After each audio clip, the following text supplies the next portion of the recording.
Hello, everyone. Thanks so much for joining me here today as we get to talk about one of my favorite subjects, comic books. My name is Jose. I love comic books. I love talking about them. I love sharing them with you. Feel free to follow me on social media if you would like. Links are in the description below. I've also posted a link to the Marvel fan site that'll have plot synopsis and character bios for this issue. X Factor number 5 from 1986. X Factor versus the Alliance of Evil. I like how they throw evil in there.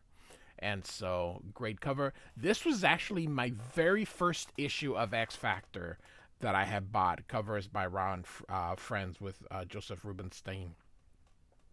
And I had found this. I was collecting all things X-Men. And I had seen this, and I knew Cyclops was in there. This is, let's see, I would have been 12 years old and saw this in the grocery store and thought it was pretty cool, so I bought it. And I have a few copies of these. Two of them are beat up, but I do have a near mint one of these. So, all right. And this is it's not Apocalypse it's his first appearance. He actually shows up in here in the last panel. They call it a cameo. His first appearance would actually then be number 6. But when you show up, that's your first appearance. He shows up in this issue. So, I don't know. All right, so we start out with that alliance trying to get this guy here, and we're going to see why in a bit, but he needs to get away from them. And we know Tower's one of them, but we saw these people in the cover, but they're being shaded here. He needs to get away. And so we got the not the credits, but the name of our story tapped out as he runs out. So he escapes them, and we'll see why they want him. So she's going to blast the car here, and we see Time Shadow, who says no. You might accidentally kill him, and if you throw your bolts, the Masters will. And she's like, let me go. Don't you understand what will happen? Without this power, the withdrawals will begin soon. That's a big time drag. I can't handle that, she says. Well, you won't solve anything by killing him, child. We'll find him. And so we see Frenzy. And so she says, he's right, Stinger. He's escaped before, and we've always brought him back. Nolan leaves a trail a blind man could follow. And so, and then, of course, we've already met Tower. Yeah, and I got a good idea where the junkie's heading, or my name ain't Tower. So, all right. And so, we're now in New York City. So, this was in California. Now we're in New York City. And we've got X Factor working out. And they make mention that their powers, they need to do some. I love how Angel's practically wearing briefs here. They're all just practically naked. All right. And so they're all working out, and says their powers allow them to lift things, but it doesn't keep them into shape. So they got to do all these things here. We got our credit. This is Bob Layton's last issue, by the way. As writer, Louise Simonson will actually show up and begin her run, which goes for quite a few. It'll go almost 50 issues. So and so, of course, we get X Factor created by Bob Layton and Jackson Guice. And so, not that they receive any royalties, because, hey, Marvel doesn't do that. So, all right. So, we're going to have a little bit of exposition, what they've been doing, yada, yada, yada. I have a playlist. Feel free to check that out. I also I have a playlist, not just for X Factor, but I've got a New Mutants playlist. I've got an Uncanny X-Men playlist, and then I have an X Universe playlist where I put everything. And the neat thing is all in reading order. So I started with Giant Size X-Men number 1, which I showed as classic X-Men number 1. So anyway, here the Beast is doing his thing. Iceman's gonna put blocks of ice in his things, and he's like, Drake, you cretinous, I've lost my balance. And so Angel catches him, and he lands, breaks the ice, and is gonna show Iceman a lesson. And he's gonna leave him up there. And Cyclops smiles. He uses his optic ray to get down. Jean Grey catches him, spins him around, and they're like, all right, Iceman has learned his lesson. And then we get some thoughts here. Everything seems so right with us, like old times, but it isn't. Things have changed, and I keep wondering, are we living a lie? Those of you who have seen my first 3 videos know how I feel about Cyclops being a jerk. This series really brought that out in the forefront here. So we start out, the guy's using a rotary phone. There were still rotary phones in 1986. People hadn't switched to dial tone quite yet. And so a little bit of dry brushing right there. And so the guy that escaped is calling his ex-wife to pick it up, and she picks it up, and her name is Susan. And so she gets, of course, Michael is calling her. She says, Michael, I asked you not to call me anymore. We're divorced now. You're in trouble. So what else is new? No, I don't deal anymore. I've cleaned myself up. I've gotten a decent job. Where are you anyway? Yeah, I know that place, but it doesn't make a difference. I'm not going to help you destroy yourself. And he's like, don't preach to me. If you don't get the stuff to me, I'll break down. I'll break down your door and take what I need. And she says, don't you threaten me, Mike. You're sick. I've had enough of you and your freak friends. Get some help before it's too late. And he apologizes. And he says, if I don't get it, I'm as good as dead. And he says, Susie, are you there? And she just says, Michael, goodbye. And hangs up on him. So after she's done talking to him, she sees an X Factor commercial and decides to call them because Michael, of course, is a mutant. So now Vera and the Beast are out shopping to get him a new wardrobe now that he's no longer the Beast here, and they bring him out, and of course, the the the 80s were quite the thing. There's Iceman. He's along with them. Look at the hair. The beeper goes off, so they go. She's gonna.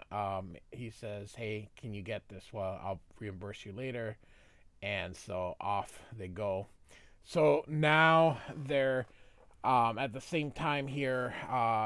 Cyclops was gonna train Rusty and Artie, but he's just been feeling a bit of a downer because he still hasn't told Jean. It's been a while. The fact that he hasn't said anything just reinforces what a jerk Cyclops is. So he gets the beeper, and so off he goes. And Rusty's like, "What the hell is wrong with him?" Artie shows him the love triangle that he's in. He of course never told. He's just you've seen the videos. Cyclops is a jerk. Nothing I can say about it. So here Jean and Angel are talking, and she's going back to school at night, get maybe a psychiatry degree. And of course he's like, that's not going to help with Scott. But of course, every time they start talking about that, they're interrupted. And so Cameron gets them in there. And so he tells them about the case that he thinks they have. They're like, how are we sure that it's not his drug abuse and he's at psychosis? He says that his associates are, Tower and Frenzy, and so that makes it different. So they're gonna go and investigate here. So here, his wife is going to just leave. She's like, I'm gonna skip down, restart again, and then Frenzy attacks her, and they're gonna nab her so that they can get Michael to do what they want. And so they're here on orders of Apocalypse, by the way. So Apocalypse is who they refer to every time they call him Master. Of course, Time Shadow is not able to replicate himself. They're just different time, so like a few seconds in different so he's not like the multiple man where he creates copies of himself. He's this actual one person, but they're in different times, so in different like nanoseconds ahead or behind. And so they're like, tell him where Nolan is, or she's gonna crush her life here. Meantime, X Factor has arrived and the car is coming out. They're going to see Michael, and so she uses her telekinetic power to let themselves in. And Michael's on the floor. He's not dead, but he apparently was doing heroin, so he's got drug addiction, and so they're gonna get him um, better. And so he recognizes X Factor, so that goes, his powers go crazy. Of course, Angel's doesn't because he just has wings. But it would have been nice if his wings would have like come out of this, and it would have been funny if something would have happened with his wings, like they're excited or whatever. So his power is that he's able to augment mutant powers. Also, the Beast would have been nice, like he's leaping and leaping and leaping, but it only so it's we just have Jean Grey's telekinetic and Iceman's and Cyclops that their powers went nuts. And so he's like, hey, you're mutants, how can you go against your own kind? And so they explain to him, they change into their exterminator's outfit, and so now we're gonna get his origins. I got hooked long before I was sent home from Nam. The army put me in a military detox center to dry out.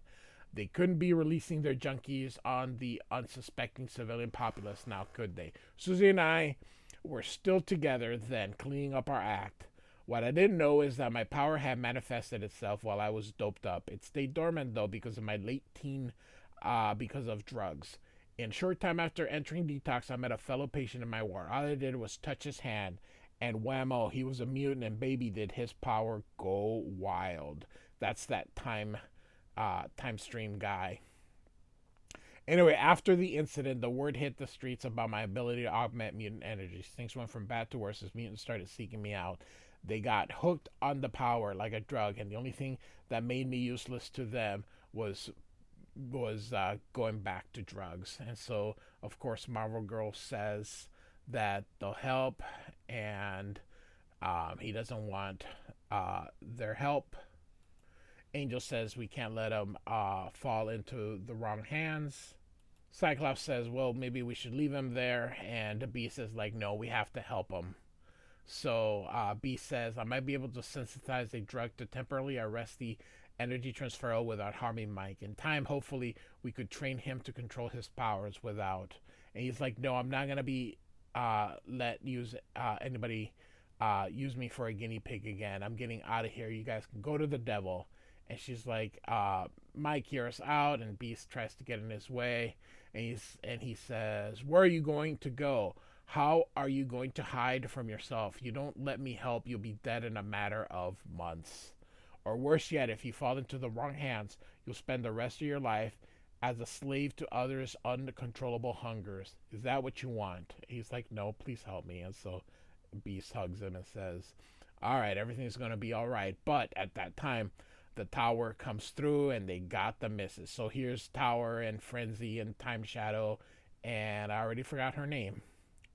And so they like, help us or we're going to kill her. And then, of course, here's X Factor, and they're like, nope. And Frenzy's like, yeah, I will. So he augments the power, and now they're just going to completely dismantle X Factor. He tries to rescue the wife, but Frenzy just hits him with that door here. So off they go, and the girl's taking both of them, and Angel says, don't make me get rough. And this guy hits him right from behind. Angel's power is so useless, but he looks cool. So Angel has always been one of my favorites because there's just something about those freaking wings. I was actually, when they made him into Archangel, which we'll eventually cover here, I really miss the wings. It is just something about Angel with the wings that I really enjoy. So when I draw him, I actually draw him as Angel and put the wings on. I hardly ever draw him as Archangel, even though Archangel technically looks cooler and whatever. I've always liked the wings. So, all right. So, Iceman's gonna use his ice powers on him to try and Tower to try and weaken him, but the girl electrocutes him. Um, and Nolan's like, "You see, you can't protect me. They have unlimited power." And he's like, "You did this long. We haven't got a chance on this. You power us up." And he's like, "No, I'm not gonna do this anymore. I'm gonna get Susie and get out." Of course, Jean Grey is gonna use her telekinetic to get rid of all of them, but of course, there's one behind, and he hits her. Of course, Cyclops doesn't like that, so he shoots his optic rays at him, and Tower and Stinger. There it is. Stinger go after Cyclops. They miss. Cyclops shoots at Tower here, but Frenzy is going to have none of it. And so they're going to kill him, but Nolan here says, "No, you win. I'm yours. Just no more killing." And so they walk off and leave X Factor beaten. So I thought when I first read this, I was like, "Oh no."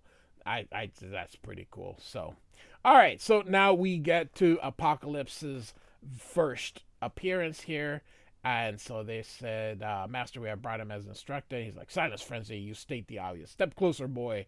You have caused me considerable grief, addict. I have had to delay my plans at not some small inconvenience to myself. So mark my words well, boy.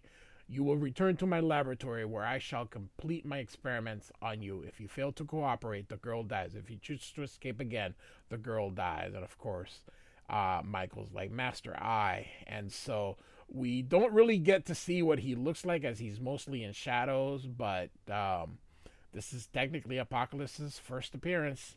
"Enough. The time is nearly at hand, and I shall brook no interference.